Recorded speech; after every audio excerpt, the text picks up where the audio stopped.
गरीब लगाते रहे आस, अमीरों को दे दिए आवाज। ग्राम प्रधान ने गरीबों का हक छीन अपने करीबी अमीरों को दिए आवाज। ये कहानी है जनपद मुरादाबाद के विकास खंड डिलारी के गांव चांदखेड़ी की, जहां प्रधान ने अपनी मर्जी से अमीरों को प्रधानमंत्री आवास दिलाए। कहने को तो सरकार भ्रष्टाचार खत्म करना चाहती है, पर कुछ आला अधिकारी व ग्राम प्रधान भ्रष्टाचार खत्म करने नहीं दे रहे। सरकार गरीब जनता के लिए कई सारी योजनाएं पहुंचाती है ताकि उसे लाभ मिल सके। लाभ पहुंचने से पहले अधिकारियों की मिलीभगत से आपस में बांट लिया जाता है। चंद रुपए की खातिर अपात्र लोगों को योजनाओं का लाभ दे दिया जाता है। चांदखेड़ी गांव में भी जब 24 आवर्स टुडे न्यूज टीम पहुंची, वहां 4 परिवार ऐसे मिले जो बेहद ही गरीब परिस्थितियों में अपना जीवन व्यतीत कर रहे हैं। इन गरीबों की तरफ ना तो सरकार के आला अधिकारियों का ध्यान जाता है और ना ही ग्राम प्रधान का। इन्हें आवास इसलिए नहीं मिले, शायद इनके पास किसी को रिश्वत देने के लिए पैसे नहीं थे। 2 वक्त की रोटी जुटाने के लिए जो गरीब दिन रात मेहनत करता है, वो रिश्वत देने के लिए पैसे कहाँ से लाए साहेब। हमारे चैनल का उद्देश्य इन जैसे गरीब परिवारों की आवाज को सरकार तक पहुँचाना है। उत्तर प्रदेश की योगी सरकार में आज भी न जाने कितने परिवार इन परिस्थितियों में अपना जीवन व्यतीत कर रहे हैं। पूरी रिपोर्ट देखने के लिए जुड़े रहिएगा हमारे साथ। नमस्कार, मैं लोकेश और आप देख रहे हैं हमारे साथ 24 आवर्स टुडे न्यूज। आइएगा, हम आज पहुंचे हुए हैं मुरादाबाद के डिलारी ब्लॉक में, जहां पर चांदखेड़ी गांव है और इस गांव में एक ऐसा भी परिवार है जो आज भी कच्चे मकानों में रहने को मजबूर है। इस परिवार की दास्तां हमने आज सुनी और देखा और जाना भी हमने कि यहाँ जो जिस तरह से लोग रह रहे हैं वो देखने लायक होगा। मैं कैमरामैन से कहूँगा कि जो व्यवस्था है यहाँ उस मकान की, जो आवास है यहाँ, उसे दिखाऊँगा पहले तो, उसके बाद में उस परिवार से आपको रूबरू कराऊँगा।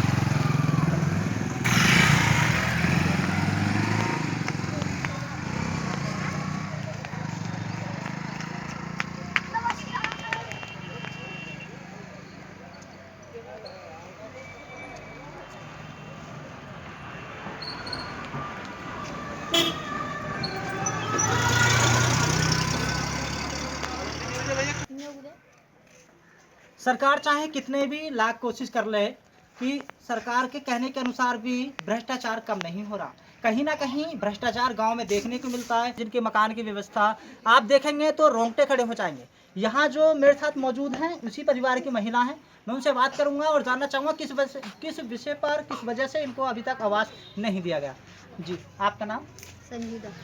संजीदा जी, जैसे कि हमने देखा है अभी यहाँ आके कि आपके जो मकान है, आपका जो आवास है, उसकी व्यवस्था काफ़ी ख़राब है। जिस तरह से मौसम बरसात का आता है तो बहुत परेशानी होती होगी आपको। परेशानी हो गया, हम तो पानी नहीं डाल के रहते रहे, वो गिर गया वहाँ से, अभी खराब वहाँ से में जी, एक दिन पीछा मकान फूटा पड़ा तो हमारा। जी, वो हमने अभी व्यवस्था वहाँ की देखी थी। हाँ। लेकिन किस वजह से आपको अभी तक आवास नहीं दिया? क्या आपने प्रधान जी से इस बारे में कहा? कई हमने प्रधान जी से 3 बार हमारा बोले गए, पहचान पत्र के जो हो करा ग्रुप देने के लिए ना, पदवी मिलेगी तुम्हें, हमें नहीं दी। अच्छा, प्रधान जी का नाम क्या है? फारूक हाजी जी। फारूक हाजी जी। हाँ। आपने मतलब उनको सारे डॉक्यूमेंट्स अपने दे दिए, लेकिन हाँ। उसके बावजूद भी आपको अभी तक आवास नहीं मिल पाया नहीं दिया है। हमको क्या कुछ। कह देते हैं? मना नु कहते हैं अगले उस पर आ गई, अगले उस पर आ गई, मतलब अगले जब वो दूसरी बार प्रधान बन जाएंगे तो उनको क्या भरोसा है इस बार भी वही जीत पाएंगे? क्या पता उन्हें भरोसा हो ना हम जीत जाएंगे। नहीं, अगर आपको देखना होगा कि आपकी यहाँ जो व्यवस्था है, हमने देखी है, मकान आपका इस तरह से जर्जर हालत में है। आपके बच्चे, छोटे छोटे बच्चे हैं, बारिश में भीगते हैं। लड़की जवान है मेरी, लड़की जवान हो गई। अच्छा, आपके शोहर क्या करते हैं? हमारे शोहर मेहनत मजदूरी करें। मेहनत मजदूरी है। अच्छा, जमीन है आपकी? जमीन नहीं है जी हम पर। देखिए कैसी व्यवस्था है, ना तो इनके पास जमीन है ना, और रहने के लिए भी यही सिर्फ एक सहारा है, जिससे कि यहाँ जो इनके बच्चे हैं वो इसमें रहते हैं, वो भी बहुत बुरी हालत में। तो और भी परिवार हैं, मैं उनसे भी आपको रूबरू कराऊंगा। तो चलते हैं उन परिवारों के पास जो इस बेहद ही खराब कंडीशन में रहते हैं, जिनके मकान बहुत जर्जर हालत में है। आइएगा।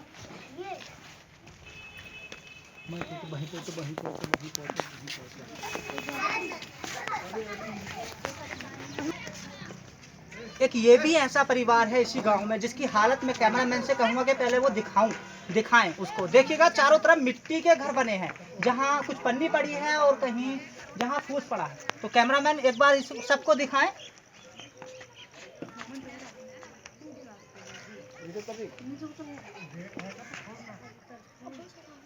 चलिएगा हम उनसे भी बात करेंगे कि किस विषय पे उनको अभी तक जो आवास मिलना चाहिए, सरकारी आवास अभी तक नहीं मिल पाया है। क्या प्रधान की कमी रही है या सरकारी अधिकारियों की जो आला अधिकारी आते हैं, सरकार ने उन्हें सौंपा गया है कि जो गरीब लोग हैं उनको आवास दिए जाएं, उनको उनकी मदद की जाए। लेकिन आज अभी हमने जब यहाँ आए तो हमने देखा कि यहाँ जो गरीब लोग हैं उन तक मदद नहीं पहुँची है। जी सर, आपका नाम?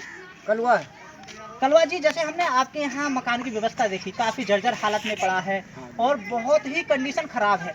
आपके बच्चे भी इसी में रहते हैं? हाँ, बच्चे भी इसी में। तो सर, जैसे कि बूंदाबांदी पड़ती है, बारिश आती है, तो फिर कहाँ जाते हैं? सब पन्नी पर में सो रहे हैं। अच्छा, आप जो अपना जीवन यापन इसी पिन्नी में काट इसी देते पन्नी जैसे? में काट दिया था। सर, जैसे आपने प्रधान से कहा इस बारे में कि आवास सबको मिल रहे हैं, सरकार भेज रही है, अच्छा काम कर रही है सरकार, लेकिन आपको फिर भी आवास नहीं मिल रहा है, क्या वजह रही?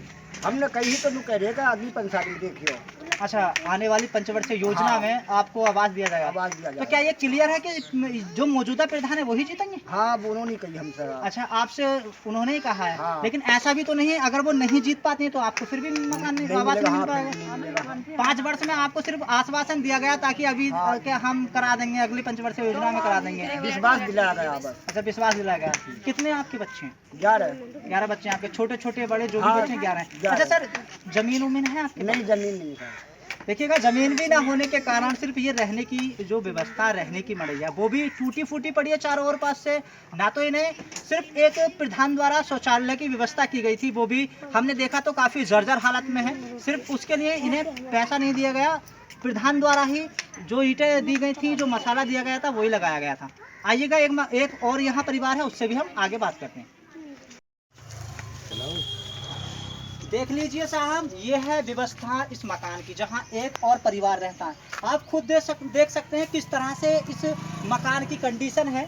मैं कहूँगा कैमरामैन से अंदर जाएं और खुद दिखाएं कि जो यहाँ गोले पड़े हैं, टीन पड़ी है, किस हालत में है।